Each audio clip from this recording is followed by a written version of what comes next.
अस्सलाम वालेकुम। SM news के साथ मैं हूं मुक़द्दर रज़ा। SM न्यूज़ स्टूडियो में खुशामदीद। खबरों का सिलसिला बढ़ाते हुए हम शामिल करते हैं बवाना से।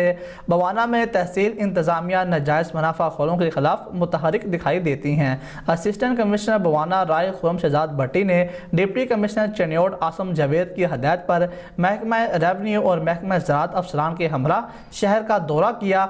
वहाँ पर उन्होंने खादों की कीमतों और स्टॉक को भी चेक किया। मज़ीद सूरत हाल से आगाह कर रहे हैं हमारे नुमाइंदे मोहम्मद अफजल रुमाना। जी अफजल, आगाह कीजिएगा इस हवाले से। बवाना तहसील इंतजामिया नजायज मुनाफाखोरों के खिलाफ मुतारिक दिखाई देती है। असिस्टेंट कमिश्नर बवाना राय खुरम शहजाद भट्टी ने महकमा रेवन्यू और महकमा ज़राअत के अफसरान के हमरा शहर भर का दौरा किया है। खाद की कीमतों और स्टॉक को चेक किया है। इस हवाले से असिस्टेंट कमिश्नर बवाना राय खुरम शहजाद भट्टी का कहना है, फर्टिलाइज़र शार्टेज होने के हवाले से कोई ऐसा इशू सामने नहीं आया। मेरे साथ महकमा रेवन्यू और महकमा ज़राअत के अफसरान रोज़ाना चेकिंग भी कर रहे हैं। DAP खाद शेख आसिफ खाद डीलर ने ज़ैद कीमत पर फ़रोख्त की है।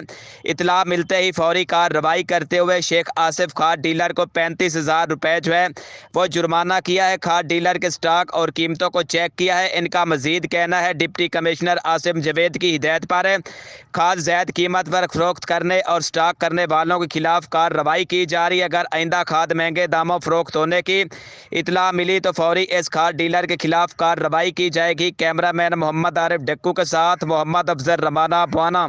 बहुत शुक्रिया अफजल रुमाना तफसीलात से आगाह करने के लिए। अब तक के लिए इतना ही। मज़ीद खबरों के लिए देखते रहिए SM न्यूज़।